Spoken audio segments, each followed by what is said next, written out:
The Masque of the Red Death by Edgar Allan Poe. The Red Death had long devastated the country. No pestilence had ever been so fatal or so hideous. Blood was its avatar and its seal, the redness and the horror of blood. There were sharp pains and sudden dizziness, and then profuse bleeding at the pores, with dissolution. The scarlet stains upon the body, and especially upon the face of the victim, were the pest ban which shut him out from the aid and from the sympathy of his fellow men. And the whole seizure, progress, and termination of the disease were the incidents of half an hour. But the Prince Prospero was happy and dauntless and sagacious. When his dominions were half depopulated, he summoned to his presence 1,000 hale and light-hearted friends from among the knights and dames of his court, and with these retired to the deep seclusion of one of his castellated abbeys. This was an extensive and magnificent structure, the creation of the prince's own eccentric yet august taste. A strong and lofty wall girdled it in. This wall had gates of iron. The courtiers, having entered, brought furnaces and massy hammers and welded the bolts. They resolved to leave means neither of ingress or egress to the sudden impulses of despair or of frenzy from within. The abbey was amply provisioned. With such precautions, the courtiers might bid defiance to contagion. The external world would take care of itself. In the meantime, it was folly to grieve or to think. The prince had provided all the appliances of pleasure. There were buffoons, there were improvisatori, there were ballet dancers, there were musicians, there was beauty, there was wine. All these and security were within. Without was the Red Death. It was toward the close of the 5th or 6th month of his seclusion, and while the pestilence raged most furiously abroad, that the Prince Prospero entertained his 1,000 friends at a masked ball of the most unusual magnificence. It was a voluptuous scene, that masquerade. But first let me tell of the rooms in which it was held. There were 7, an imperial suite. In many palaces, however, such suites form a long and straight vista, while the folding doors slide back nearly to the walls on either hand, so that the view of the whole extent is scarcely impeded. Here the case was very different, as might have been expected from the Duke's love of the bizarre. The apartments were so irregularly disposed that the vision embraced but little more than one at a time. There was a sharp turn at every 20 or 30 yards, and at each turn a novel effect. To the right and left, in the middle of each wall, a tall and narrow Gothic window looked out upon a closed corridor which pursued the windings of the suite. These windows were of stained glass, whose color varied in accordance with the prevailing hue of the decorations of the chamber into which it opened. That at the eastern extremity was hung, for example, in blue, and vividly blue were its windows. The second chamber was purple in its ornaments and tapestries, and here the panes were purple. The third was green throughout, and so were the casements. The fourth was furnished and lighted with orange, the 5th with white, the 6th with violet. The 7th apartment was closely shrouded in black velvet tapestries that hung all over the ceiling and down the walls, falling in heavy folds upon a carpet of the same material and hue. But in this chamber only, the color of the windows failed to correspond with the decorations. The panes here were scarlet, a deep blood color. Now in no one of the 7 apartments was there any lamp or candelabrum. Amid the profusion of golden ornaments that lay scattered to and fro or depended from the roof, there was no light of any kind emanating from the lamp or candle within the suite of chambers. But in the corridors that followed the suite there stood, opposite to each window, a heavy tripod, bearing a brazier of fire, that projected its rays through the tinted glass and so glaringly illumined the room. And thus were produced a multitude of gaudy and fantastic appearances.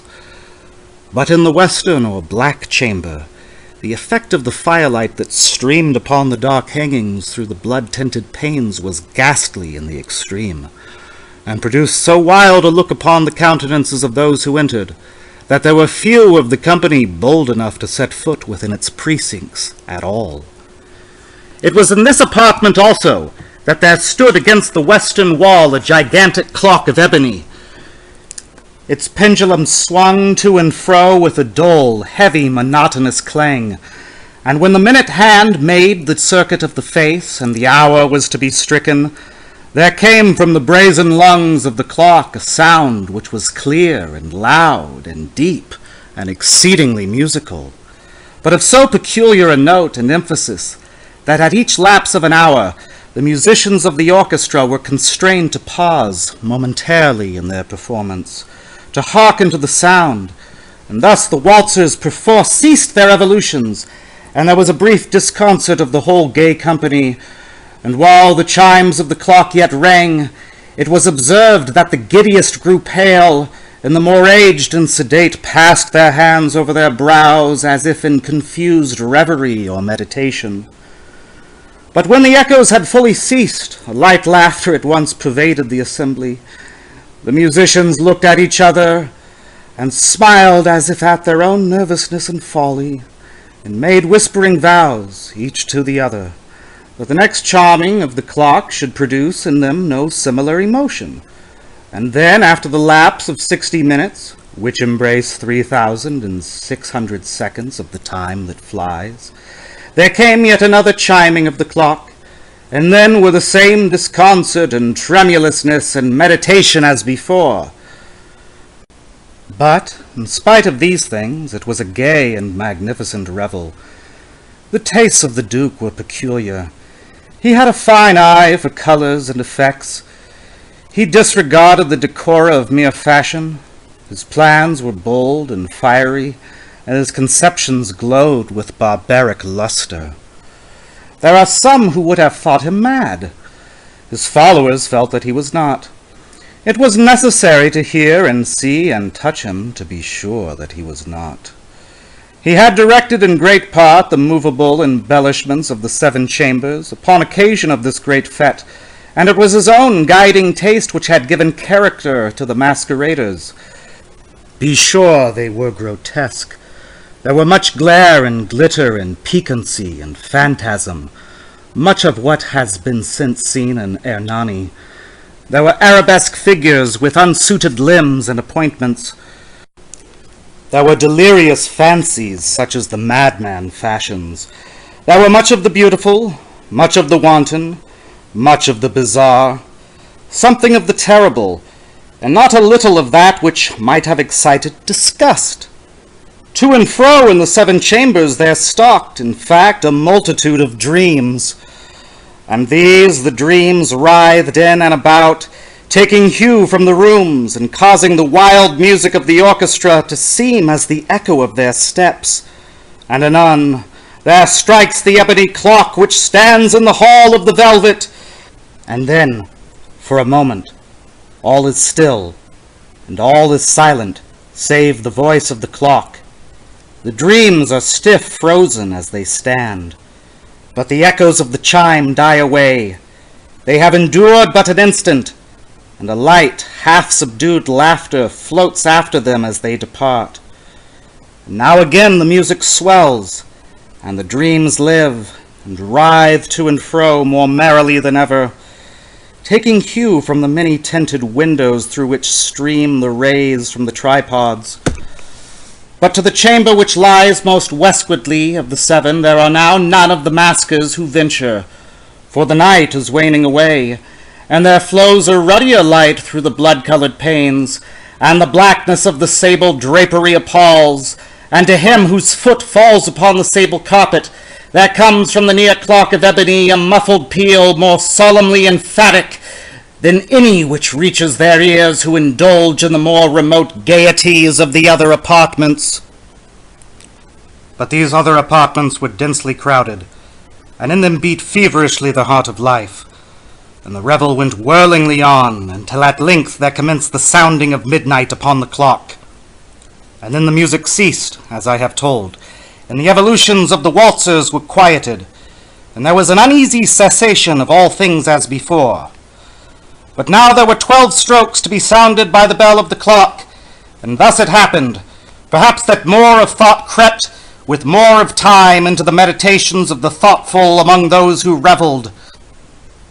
And thus, too, it happened, perhaps, that before the last echoes of the last chime had utterly sunk into silence, there were many individuals in the crowd who had found leisure to become aware of the presence of a masked figure which had arrested the attention of no single individual before. And the rumor of this new presence having spread itself whisperingly around, there arose at length from the whole company a buzz, or murmur, expressive of disapprobation and surprise, then finally of terror, of horror, and of disgust. In an assembly of phantasms such as I have painted, it may well be supposed that no ordinary appearance could have excited such sensation. In truth, the masquerade license of the night was nearly unlimited, but the figure in question had out-Heroded Herod, and gone beyond the bounds of even the prince's indefinite decorum.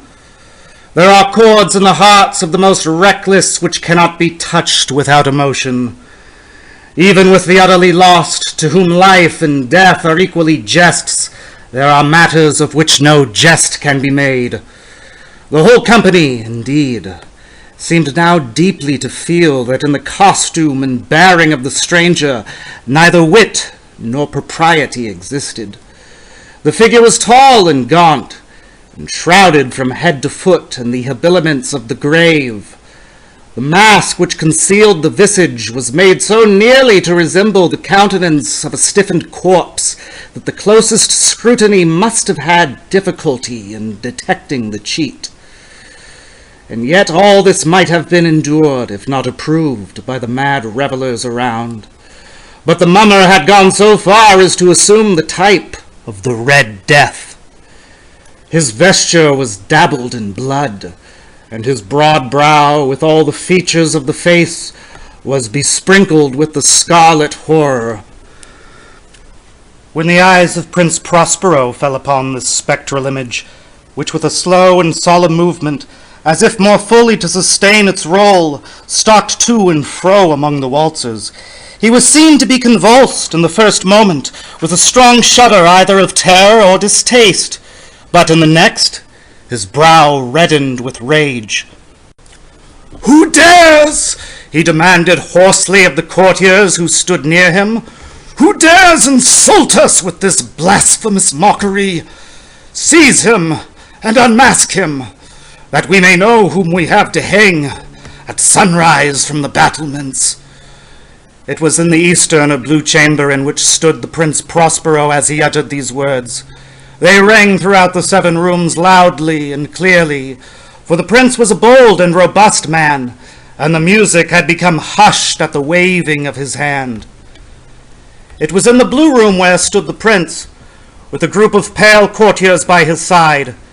At first, as he spoke, there was a slight rushing movement of this group in the direction of the intruder, who at the moment was also near at hand, and now, with deliberate and stately step, made closer approach to the speaker.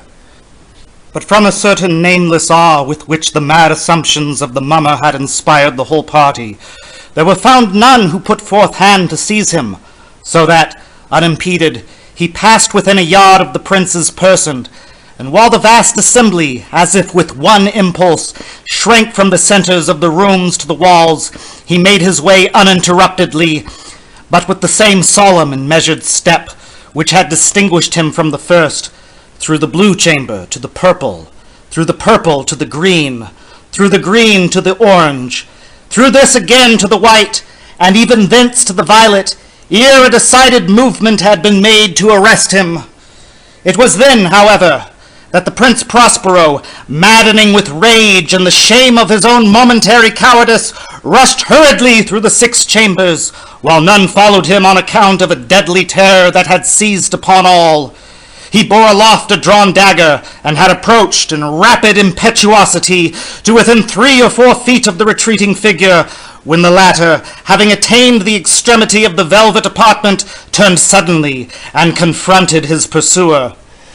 There was a sharp cry, and the dagger dropped gleaming upon the sable carpet, upon which instantly afterward fell prostrate in death the Prince Prospero.